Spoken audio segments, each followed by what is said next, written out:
ఈ రావణుడి యొక్క అధర్మాన్ని తెలుసుకుని ఇక్కడ ఉంటే ప్రమాదం వస్తుంది, సీతమ్మని విడిచిపెట్టకపోతే ఆవిడ వీళ్ళని తినేస్తుందని గ్రహించి విడిచిపెట్టి వెళ్ళిపోయి దేశకాలములను గుర్తించిన వాడున్నాడే, వాడు ధర్మాత్ముడు, వాడు మహానుభావుడు.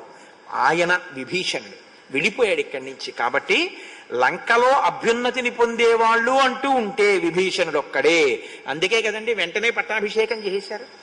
ఆ కుటుంబం అంతా సేవించింది సీతమ్మని, ఒక్క విభీషణుడు కాడు. ఆయన భార్య సరమ సేవించింది, ఆయన కూతురు త్రిజట సేవించింది, ఆ విభీషణుడు రాముణ్ణి సేవించాడు.